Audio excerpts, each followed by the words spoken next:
శ్రీమాత్రే నమః. దుర్గమ్మ తల్లి మీ పాదాలకి కోటి కోటి ప్రణామాలు తల్లి. జగన్మాత ఆదిపరాశక్తి జగజ్జనని ఈశ్వరి మా మాతే మహాకాళి శంకరి శాంభవి వైష్ణవి త్రిలోకధారిణి త్రిపురసుందరి ఈశ్వరి అమ్మ మహాకాళి తల్లి దుర్గమ్మ తల్లి మీ పాదాలకి కోటి కోటి ప్రణామాలు తల్లి. మీరు మా కోసం ఈరోజు ఏం చెప్పడానికి వచ్చారు తల్లి? ఏం సందేశం ఇవ్వడానికి వచ్చారమ్మా? అది మేము శ్రద్ధగా వింటాము. దానికన్నా ముందు అమ్మ, మేమందరం మీ బిడ్డలం మీ పాదాలకు కోటి కోటి ప్రణామాలు చేస్తున్నాం తల్లి జగన్మాత. అమ్మల గన్న అమ్మ, ముగ్గురమ్మల ములపుటమ్మ మా దుర్గమ్మ. అమ్మ, నీ బిడ్డలందరినీ చల్లగా చూడు తల్లి. అమ్మ, నీ పిల్లలకి ఎలాంటి కష్టాలు కానీ ఆపదలు కానీ ఏవీ రాకుండా ముందు నువ్వు నిలుచుని మమ్మల్ని చల్లగా చూడు తల్లి. అలాంటి వాటిలో నుంచి మమ్మల్ని బయటికి తీసుకువచ్చి రక్షించి మమ్మల్ని మంచి మార్గంలో ఉంచి జీవితంలో ముందుకు నడిపిస్తూ మంచి స్థాయిలో ఉంచు తల్లి. అమ్మ, అందరం మీ పిల్లలమే కదమ్మా, అందరినీ చల్లగా చూడు తల్లి. నీ చల్లని చూపు, నీ కరుణా కటాక్షం అన్నీ నీ బిడ్డలందరిపైన ఉంచు తల్లి. ఈ సృష్టిలో అందరూ నీ పిల్లలే. తెలిసి తెలియక కొంచెం ఎవరన్నా చెడు పనులు చేసి చెడ్డవారిగా పేరు తెచ్చుకున్న వాళ్ళని కూడా నీ బాటలోకి తీసుకురా అమ్మా. నీ బాటలోకి తీసుకువచ్చి నీవు మంచి మార్గాన్ని నేర్పించి మంచి బాటలో నడిచేలా నీ బాటలో నడిచేలా చెయ్యి తల్లి. అదే మేము వేడుకుంటున్నామమ్మా.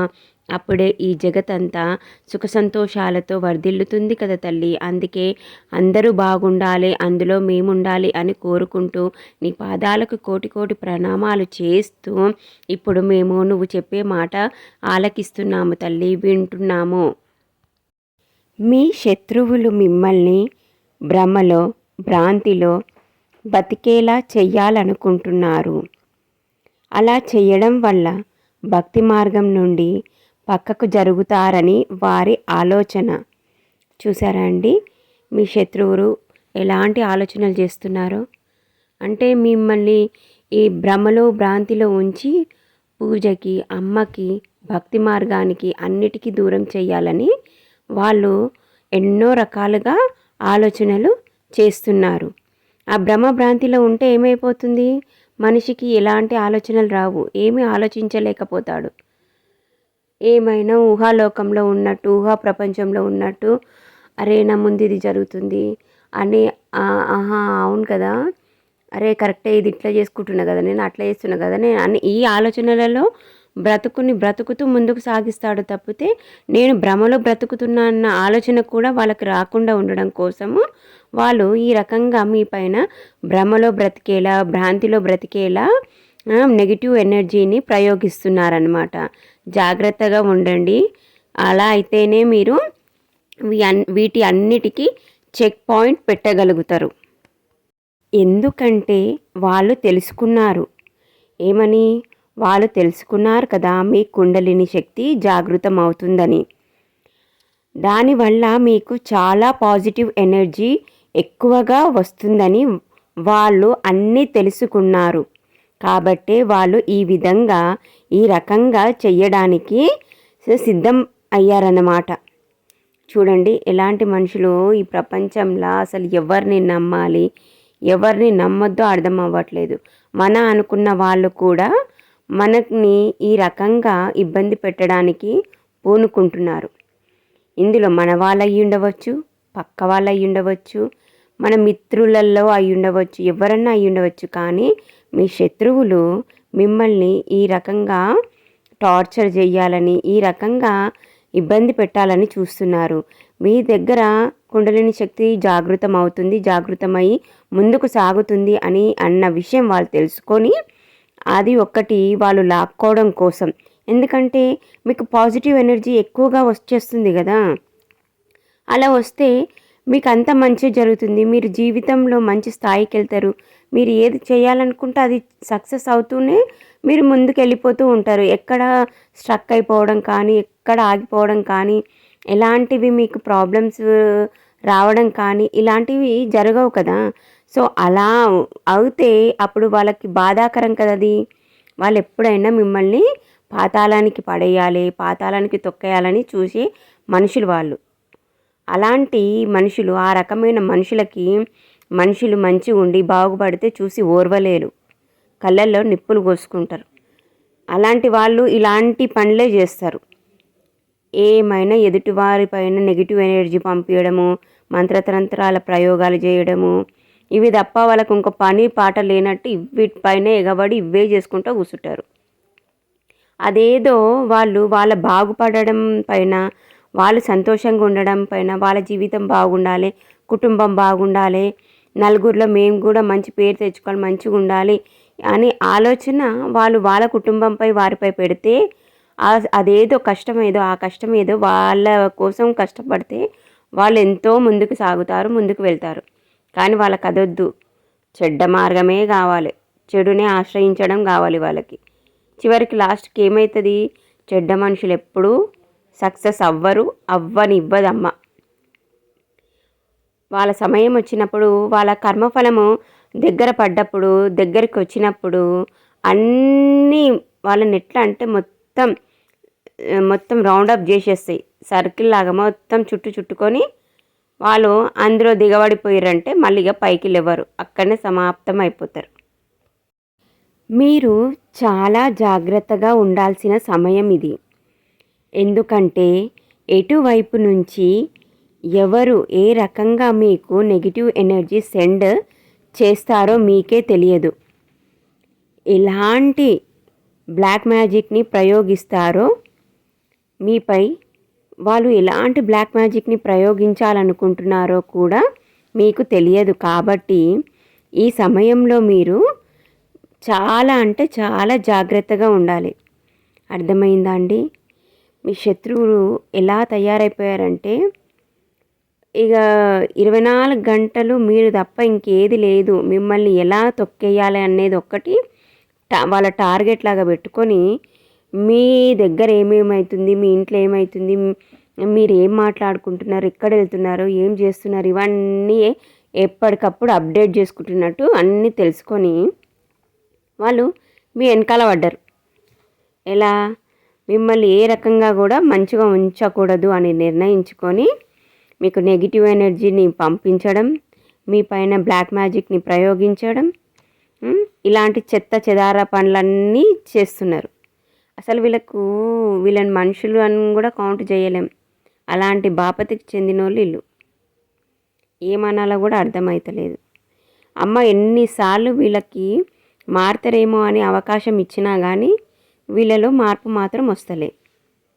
వీళ్ళ జీవితంలో మారారేమో, మారకపోతే లాస్ట్కు వీళ్ళ బతుకు ఏమవుతుందో, వీళ్ళు ఎలా బ్రతుకుతారో వాళ్ళకే తెలియాలి. అమ్మ కోపంతో కొంచెం ఇలా కన్ను ఎర్ర చేసి చూసిందంటే వీళ్ళ పని అయిపోయినట్టే. ఇక ఎవ్వరు వీళ్ళని కాపాడలేరు ఈ సృష్టిలో. అమ్మ ఒక్కసారి వీళ్ళని ఆట కట్టిస్తా అని నిర్ణయించుకుందంటే ఎవ్వరు అసలు ఎటువంటిది కూడా ఆపే శక్తి ఈ సృష్టిలోనే లేదు. అప్పుడు అమ్మ కాపాడు అని అమ్మ కాళ్ళు పట్టుకున్నా అమ్మ క్షమించదు. ఎందుకంటే మీకు ఎన్నోసార్లు మారడానికి అవకాశం ఇచ్చినా మీరు మారకుండా అదే వంకర బుద్ధి చూపించుకుంటూ అట్లనే వెళ్ళినారు. కాబట్టి ఇప్పుడు చివరి నిమిషంలో మీకు శిక్ష విధించే సమయంలో అమ్మ కాపాడు అంటే నేను ఎట్లా కాపాడుతా చెప్పు అని ఆ తల్లి వాళ్ళే ఇది చేసుకునేలా చేస్తుంది. ఇది మీరందరూ గుర్తుపెట్టుకోవాలి. మీ మైండ్ని మధ్యలోనే స్ట్రక్ అయ్యేలా చెయ్యాలని అనుకుంటున్నారు. కొంతమందికి ఆల్రెడీ జరుగుతుంది కూడా. మీకు ఎందుకు ఇలా అవుతుందో అర్థం కావట్లేదు. కన్ఫ్యూజన్లో ముందుకు సాగుతున్నారు. అన్ని విషయాలలో ఎక్కువగా కన్ఫ్యూజన్ అవుతుంది మీకు. చూసారండి ఎలా చేస్తున్నారో? అంటే మీరు ప్రతి విషయంలో కన్ఫ్యూజ్ అయిపోవాలన్నమాట. అరే ఇది చెయ్యాలి, ఇది కరెక్టే చేస్తున్నానా, తప్పు చేస్తున్నానా, ఏం చేయాలి, ఏది రైట్ ఏది రాంగ్, ఇలా అన్నీ కన్ఫ్యూజ్ అయిపోయి ఎలాంటి డెసిషన్స్ మీరు తీసుకోలేకపోవడం, ఎలాంటిది కూడా మీరు అర్థం చేసుకోలేకపోవడం, ఏం చేయాలి, ఈరోజు వెళ్ళాలా జాబ్కి, వెళ్ళొద్దా, మూడ్ బాగాలేదు, డల్ అనిపిస్తుంది, ఆ! ఏం చేయాలి? ఇవాళ ఒక్కరోజే కదా వదిలేస్తా అంటారు. అలాగే మీరు భక్తి మార్గంని గూడా ఈ రకంగా చెయ్యాలి అని వాళ్ళ ఆలోచన.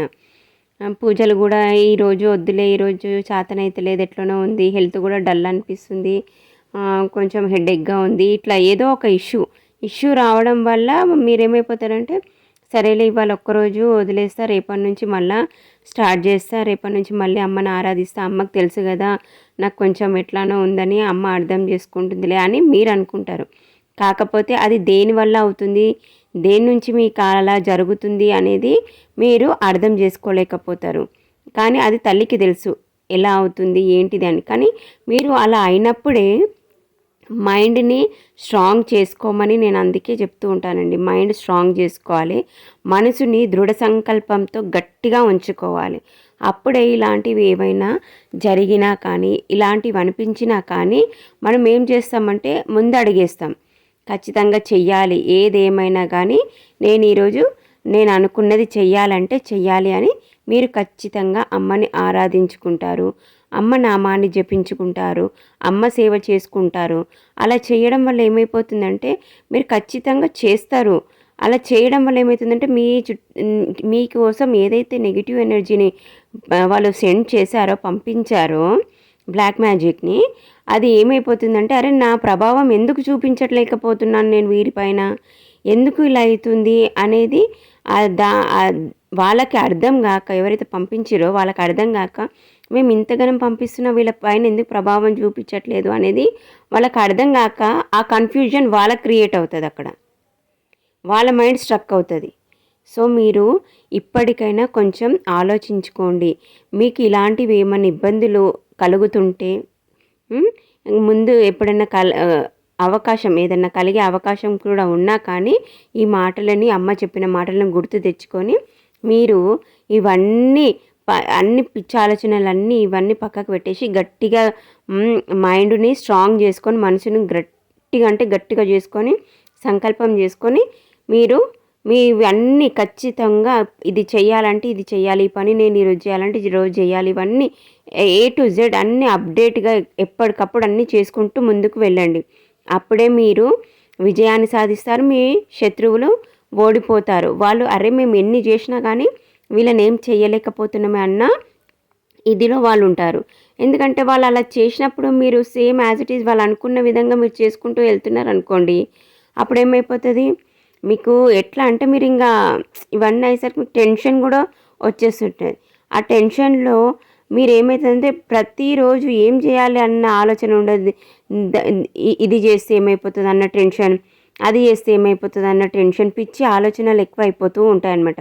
హెల్త్ ప్రాబ్లమ్స్ అయితే ఇక ఇవన్నీ వచ్చినాయంటే ఆటోమేటిక్గా మెల్లిగా హెల్త్ ప్రాబ్లమ్స్ కూడా రావడం మొదలవుతాయి. ఇలాంటివి మీకు జరుగుతూ ఉంటే అర్థం చేసుకోండి, మీరు మీ శత్రువుల నెగిటివ్ ఎనర్జీ మీపై ప్రయోగించారని, అవి వాటి ప్రభావం చూపిస్తున్నాయని చూపించడం మొదలైపోతుంది కదా. మరి అవి ఎందుకంటే ఎప్పుడైతే మీరు పూజ చేయడానికి వెనక ముందు ఆలోచించడము, హెల్త్ బాగుంటలేదు, నాకు దేనిపైన ఇంట్రెస్ట్, ఇలాంటివన్నీ మీరు గమనించుకొని చూసుకుంటూ ఉండాలి ఎప్పటికప్పుడు. ఎందుకంటే భక్తి మార్గంలో నడిచే వాళ్ళకి ఇలాంటివి చాలా ఫేస్ చేస్తూ ముందుకెళ్లాల్సి వస్తుంది. కొన్నిసార్లు మనము ఎట్లా అంటే అక్కడే స్ట్రక్ అయిపోతాం. ఇంకా మన ఆలోచన మన మైండ్ ఏది పని చేయదు, ఏం చేస్తున్నామో కూడా అర్థం కాదు, అక్కడే ఉండిపోతాం. మళ్ళీ మనకు ఎవరిదైనా సహాయం తీసుకుంటే కానీ మనం అందులో నుంచి బయటికి రాలేని పరిస్థితిలో మనము ఇరుక్కొని పోతామన్నమాట. అలాంటప్పుడు మనం ఏం చేయాలంటే ఖచ్చితంగా గుడికి వెళ్ళాలి. అలాంటప్పుడని కాదు, వీలైనప్పుడల్లా మనము గుడికి వెళ్తూ ఉంటేనే అక్కడ మనకి పాజిటివ్ ఎనర్జీ, గుడిలల్లో చాలా పాజిటివ్ ఎనర్జీ ఉంటుంది. సో మనం అక్కడికి వెళ్ళి అట్లీస్ట్ ఒక 10 నిమిషాలన్నా గుడిలో కూర్చొని అమ్మని ఆరాధించుకుంటూ సేవ చేసుకుంటూ, మీ ఇంటి చుట్టుపక్కల అమ్మ గుడి లేకపోతే అయ్యవారి గుడి, అది లేకపోయినా శ్రీరామచంద్రమూర్తి గుడి అయినా, ఆంజనేయ స్వామి గుడి, ఏ గుడి మీకు దగ్గరలో ఉంటే ఆ గుడికి వెళ్ళండి. వెళ్ళి వాళ్ళని దర్శించుకొని ఆ గుడిలో కూర్చొని మీ ఇష్ట దైవాన్ని ఆరాధించుకోండి, సేవ చేసుకోండి. లేదంటే మనసులో నామాన్ని స్మరించుకోండి. అలా చేయడం వల్ల మీకు చాలా పాజిటివ్ ఎనర్జీ వస్తుంది. ఇంకో విషయం అండి, ఖచ్చితంగా మీరు ఎన్ని పూజలు ఎన్ని హోమాలు ఏవి చేసినా కానీ మీరు మీ కులదైవాన్ని ఇంటి దైవాన్ని మాత్రం మరవకూడదు. కులదైవాన్ని ఇంటి దైవాన్ని ఆరాధిస్తేనే మీరు ఎన్ని పూజలు చేసుకున్నా ఏవి చేసుకున్నా అవన్నీ మీకు లభిస్తాయి. ఎవరన్నా ఏదైనా చెయ్యాలనుకున్నా ఫస్ట్ వాళ్ళే ముందు నించుంటారు మనకి. వాళ్ళు అడ్డు నించుంటారు, ఏది మీ జోలికి రాకుండా మీ దగ్గరికి రాకుండా ఉండడం కోసం. మీరు ఖచ్చితంగా కులదైవాన్ని ఇంటి దైవాన్ని ఆరాధిస్తూ వాళ్ళని నమస్కరిస్తూ వాళ్ళకి సేవ చేసుకుంటూ మీ ఇష్టదైవాన్ని ఆరాధించుకోండి. అందరూ ఒక దేవుడికి సంబంధించిన భక్తులే అయ్యి ఉండరండి. అమ్మ శక్తి స్వరూపిణి, అందరు దేవుళ్ళు ఒకటే, అందరూ ఒకటే. అందరిలో అమ్మ శక్తి, అందరూ అమ్మ వాళ్ళే. వేరు వేరని ఏముండదు, రూపాలు వేరు. ఇప్పుడు మనుషులలో ఎంతమంది ఎన్ని రకాలుగా ఉంటామండి, కానీ మనలో కూడా అమ్మనే ఉంటుంది. ఆత్మలో పరమాత్మ, మన ఆత్మలోనే పరమాత్ముడు ఉంటాడు. పరమాత్ముడు అమ్మ, ఆది పరాశక్తి, జగన్మాత. మనం ఎవరిని నమ్ముకుంటే వాళ్ళే మన దైవం. మన అమ్మ, తల్లి, తండ్రి అన్నీ, గురువు అన్నీ. శివయ్యని నమ్ముకున్న వాళ్ళు శివయ్యని ధ్యానించుకోవచ్చు. అమ్మని నమ్ముకున్న వాళ్ళు అమ్మని ధ్యానించుకోవచ్చు. మీ ఇష్టదైవాన్ని ధ్యానించుకోండి, వాళ్ళ నామ జపం చేసుకోండి. అలా చేసుకోవడం వల్ల మీకు మీ కులదైవంది, ఇంటి దైవంది, అలాగే మీ ఇష్టదైవంది మీరు ఇంట్లో నిత్యం పూజ చేస్తూ ఉంటారు కాబట్టి మీ పూర్వం అంటే మన తాతల ముత్తాతల కాలం నాటి నుంచి కూడా వాళ్ళు కూడా వాళ్ళ ఇష్టదైవాలు అట్లా ఆరాధించుకుంటారు కదా, వాళ్ళ యొక్క శక్తి కూడా మీకు లభిస్తూ మీకు ప్రొటెక్షన్ అనేది చాలా స్ట్రాంగ్గా ఏర్పడిపోతుంది. మీకు ఎవరైనా చెడు చేస్తున్నా కూడా ముందు సూచనలు తెలిసిపోతుంటాయి మీకు. సో మీరు వెంటనే వాటికి యాక్షన్ తీసుకోగలుగుతారనమాట. సో జాగ్రత్తగా ఉండి జాగ్రత్తగా అన్నీ ఆలోచిస్తూ అన్నీ చేసుకుంటూ ముందుకు నడవండి. ఎవరిని ఎక్కువగా నమ్మకండి. ఈ వీడియో మీకు నచ్చితే లైక్ చేయండి, ఛానల్ని సబ్స్క్రైబ్ చేసుకోండి. అమ్మ మాట వినడానికి ఫస్ట్ టైం వచ్చిన వారు వీడియోని చూసి లైక్ చేయండి, ఛానల్ని సబ్స్క్రైబ్ చేసుకోండి. అమ్మ కుటుంబం సభ్యులలో మీరు కూడా చేరుతారు. అలాగే కామెంట్లో అమ్మకి ధన్యవాదాలు తెలుపుకొని జై దుర్గా అని రాయండి. అమ్మ ఆశీర్వాదం అనుగ్రహం మీకు లభిస్తుంది. బెల్లుని ఎప్పుడూ ఆన్లోనే పెట్టుకోండి. అమ్మ మాట్లాడగానే వెంటనే మీకు చేరుతుంది. అలాగే వీడియోని వీలైనంత వరకు షేర్ చేయండి.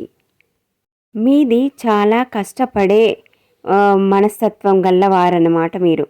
మీరు చాలా కష్టపడేవారు. కష్టంతో ఏదైనా ఎలాంటిదైనా సాధించుకునేవారు. మీ భక్తి మీరు ఆరాధించే భక్తి, మీ భక్తి మార్గాన్ని అన్నిటినీ వీళ్ళు పాడు చేయడానికి, కోల్పోవడానికి, మీరు భక్తి మార్గాన్ని వదిలేసి ఏదైనా పక్కకు నెట్టేసి పక్కకు జరిగిపోవడానికి ఇలాంటివన్నీ చేయడానికి వాళ్ళు పూనుకున్నారనమాట. మీరు భయపడడానికి ఇవన్నీ మీకు తెలిసి ఏది చేయాలి ఏంది అన్న ఒక కన్ఫ్యూజన్లో ఉండిపోయేటట్టు చూసారా అండి. మీ శత్రువులు ఎలాంటి పిచ్చి పిచ్చి ఆలోచనలు చేస్తున్నారో, అంటే వాళ్ళు ఏం చేస్తున్నారంటే మీరు భక్తి మార్గం నుండి మీ భక్తి మార్గంకి అన్ని అడ్డంకులు క్రియేట్ చేస్తున్నారు. ఎందుకంటే వాళ్ళకి తెలుసు మీరు చాలా కష్టపడే మెంటాలిటీ వారని. ఎంతటి కష్టాన్నైనా ఎదుర్కొని కష్టపడి ముందుకు వెళ్తారు తప్పితే అక్కడే ఆగిపోరని వాళ్ళకు తెలుసు. ఏదైనా కష్టంతో సాధించుకుంటారు మీరు అని వాళ్ళకి తెలుసు. ఎంత పెద్ద కష్టం వచ్చినా దాన్ని ఎదుర్కొని భయపడకుండా అన్నీ చేసుకుంటూ మీరు అమ్మని చేరుకుంటారన్న విషయం వాళ్ళకు తెలుసు. కాబట్టి వాళ్ళు చాలా గట్టిగా మీ పైన ఇటువంటి ప్రయోగాలన్నీ ప్రయోగిస్తున్నారు. కాబట్టి మీరు ఏ దాన్ని కూడా ఇది చెయ్యకుండా పక్కకు పెట్టేసి మీరు ముందుకు సాగాలి. అమ్మ మీద నమ్మకం ఉంచి ప్రతి ఒక్కటి నేను చేయగలుగుతానని చేసుకుంటూ ముందుకు వెళ్ళండి. అలాగే మీరు ఎప్పటికప్పుడు అందరినీ చూస్తూ గమనిస్తూ ఉండండి. గుర్తుపెట్టుకోండి, ఎవరిని నమ్మకూడదు. అలాగే ఇప్పుడు నేను చెప్పిన కొన్ని సిమ్టమ్స్, అంటే కొన్ని మీకు చెప్పాను కదా, మీకు ఇలా అనిపిస్తుంది, బద్ధకం రావడము, అలా పిచ్చి ఆలోచనలు, కన్ఫ్యూజన్, టెన్షన్ ఇలాంటివన్నీ మీకు అవుతూ ఉంటే మీరు తెలుసుకోండి, మీ పైన మీ శత్రువుల చేసిన ప్రయోగాలు ప్రయోగం అనేది మీపై ప్రభావం చూపించడం మొదలుపెట్టిందని. సో మీరు వెంటనే వాటికి రిటర్న్గా ఎక్కువగా ధ్యానం చేస్తూ ఎక్కువసేపు అమ్మతో గడపడము, భక్తి మార్గంలోనే ఉండడము, ఈ ఇంట్లో ఆవు పంచకము, గంగాజలం చల్లుకోవడము, ఇలాంటివన్నీ చేస్తూ ఉండండి. ఉప్పు వేసిన నీళ్ళతో ఇల్లు తుడుచుకోవడము, ఇలాంటివన్నీ చేస్తూ ఉంటేనే, ఎప్పటికప్పుడు ఇల్లు శుభ్రం చేసి శుభ్రంగా పెట్టుకుంటేనే మీకు వీటి నెగిటివ్ ఎనర్జీ నుంచి మీరు బయటపడే అవకాశం ఉంటుంది. భయపడకండి. ఇవన్నీ మీకు తెలిసి ఉండాలని అమ్మ తెలియజేస్తుంది. కానీ మీరు వీటిని అన్నిటినీ ఎదుర్కొని ముందుకు వెళ్ళండి. అమ్మ మీకు ఆ శక్తిని అనుగ్రహించింది. కానీ జాగ్రత్తగా ఉండాలి. అన్నీ గమనిస్తూ ఉండాలి. ఎవరిని ఎక్కువగా నమ్మకండి. ఏది పడితే అది తినడం, ఎవరైనా ఏమైనా మీకు తెచ్చి ఇస్తే దాన్ని తాగడం, తినడం ఇలాంటివి చెయ్యకండి. మీకు వాళ్ళు కరెక్ట్ అనిపించినప్పుడే తీసుకోండి. ఎందుకంటే ఎవరు ఎలాంటి వారో తెలియదు కాబట్టి. చూడండి, అమ్మ నేనున్నాను అని చెబుతుంది మీకు. కాకపోతే ఇవన్నీ మీకు తెలిసి ఉంటే ముందు జాగ్రత్తగా మీరు కొన్ని జాగ్రత్తలు తీసుకుంటారు కాబట్టి అమ్మ మీకు ఈ విషయాలన్నీ చెబుతుంది. మీరు భయపడాల్సిన అవసరం లేదు. అమ్మ మీకు తోడుంటుంది. అలాగే మీ యొక్క కులదైవాలు, ఇంటి దైవాలు, ఇష్టదైవాలు అందరూ మీకు తోడుంటారు. మీరు మాత్రం భక్తి మార్గం నుండి వేరే సైడ్ వెళ్ళకండి. ఇది మీరు ఖచ్చితంగా చేయాల్సిన పనండి. ఇవన్నీ బాగా గుర్తుపెట్టుకోండి. అమ్మని సదా సేవించుకుంటూ ఉండండి. అమ్మ నామాన్ని ఎప్పుడు జపించుకుంటూ ఉండండి. అమ్మని మాత్రం మర్చిపోకండి. సదా అమ్మ మీ చుట్టూ రక్షణ కవచాన్ని ఏర్పరిచి మిమ్మల్ని కంటికి రెప్పలా కాపాడుతూ ఉంటుంది. సరేనా అండి? జై దుర్గా, జై జై దుర్గా. ఓం నమః శివాయ, ఓం నమః శివాయ.